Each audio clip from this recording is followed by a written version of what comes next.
হরে কৃষ্ণ হরে রাম, রাধে রাধে। আশা করি সবাই ভালো আছো।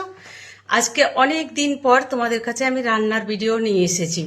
কি রান্না সেটা দেখতে হলে কিন্তু পুরো ভিডিওটা ওয়াচ করতে হবে। আমি কিন্তু এখন কিছু বলবো না। তো চলো আর কথা বাড়াচ্ছি না, রান্নাটা দেখে নাও। প্রথমে 1 কাপ ময়দা দিতে হবে, আর 1 কাপ গুঁড়ো দুধ দিতে হবে, আর হাফ কাপের থেকেও কম সুজি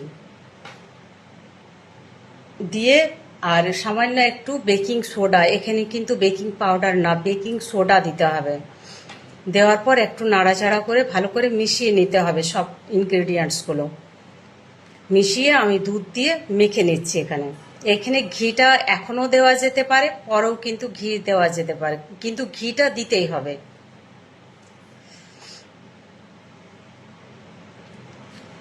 খুব শক্ত না, আর খুব কিন্তু নরমও মাখা চলবে না। এই দেখো, আমার কিন্তু হাফ কাপ দুধ লেগেছে। এরপর আমি ঘি দিয়ে প্রায় 15 মিনিট মতো আমি ঢাকা দিয়ে রেখে দিয়েছিলাম। তারপরে ঘি দিয়ে ভালো করে মেখে নিচ্ছি। ঘিটা কিন্তু আগেও দেওয়া যেতে পারে। দেখো, ডোটা আমার রেডি হয়ে গেছে। এরপর ছোট ছোট লেচি কেটে বলের মতো করে নিতে হবে। যেমন তোমরা সাইজ করবে, যেমন তোমরা ডিজাইন নেবে, সেরকম ল্যাংচার মতনও হতে পারে, আর গোল গোল গোলাপ জামুনের মতো করতে পারো। এরপর তেলটা গরম হতে দিয়েছি। তেল কিন্তু বেশি গরম হওয়া যাবে না, আঙুল যেমন ডোবা যায় সেরকম গরম হলে কিন্তু সব ছেড়ে দিতে হবে, আর হালকা আঁচে ভাজতে হবে, একেবারে সিমে ভাজতে হবে। লাগাতার কিন্তু নাড়াতে হবে, নইলে একদিকটাতেই হবে লাল লাল হয়ে যাবে, আর একদিকে এমনি রয়ে যাবে সাদা সাদা। যখন একবারে গোল্ডেন ব্রাউন হয়ে যাবে তখন কিন্তু গ্যাসের আঁচটা বাড়িয়ে লাল লাল করে নিতে হবে।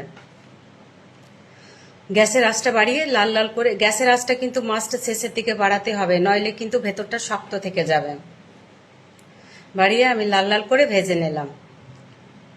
গোলাপ জামুন ল্যাংচা দুটোই তোমরা একই রকম গোলাপ জামুনের মতো গোল গোলও করতে পারো। এরপর আমি একটা চিনির সিরা করেছি। এখানে আমি 1 কাপ চিনি দিয়েছি আর 1.5 কাপ জল দিয়েছি, কিন্তু পরে আমি আবার হাফ কাপ চিনি দিয়েছি। প্রথমে আমি হাফ কাপ দিয়েছিলাম, পরে আমি আবার হাফ কাপ দিয়েছি, আর 1.5 কাপ জল দিয়েছি, আর একটু বড় এলাচ গুঁড়ো দিয়েছি, আর একটু সামান্য ফুড কালার দিয়েছি।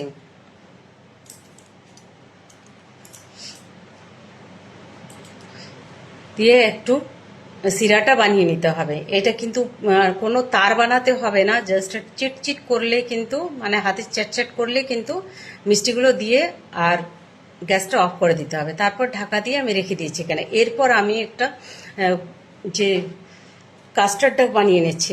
1 লিটার দুধ আমি গরম হতে দিয়েছিলাম। দেওয়ার পর আমি কাস্টার্ডটা দিয়ে দিয়েছি, হাফ কাপ চিনি দিয়ে দিয়েছি, আর একটু এলাচ দিয়েছি। এলাচটা কিন্তু না দিলেও চলবে, কিন্তু আমি দিয়েছি, আমার যেহেতু এলাচটা ভালো লাগে। কাস্টার্ডের সঙ্গে এলাচটা না দিলেও চলে।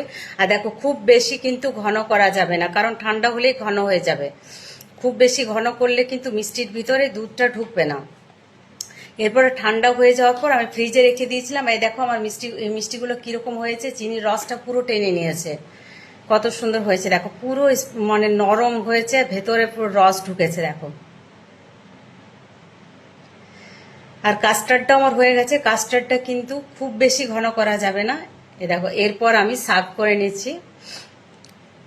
বাটিতে প্রথমে 2টো মিষ্টি দিচ্ছি। কাস্টার্ড জাম, এটা এই রেসিপিটার নাম হচ্ছে কাস্টার্ড জাম। তা আমার এই ভিডিওটা তোমাদের কেমন লাগলো বন্ধুরা, অবশ্যই কমেন্টে জানিও। আর এটা অবশ্যই তোমরা একবার হলেও ট্রাই করো, ভীষণ টেস্টি হয়, ভীষণ টেস্টি হয় কিন্তু খেতে।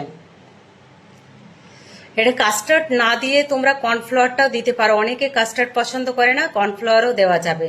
তা আজকের ভিডিওটা এই পর্যন্তই, পরে তোমাদের সঙ্গে আবার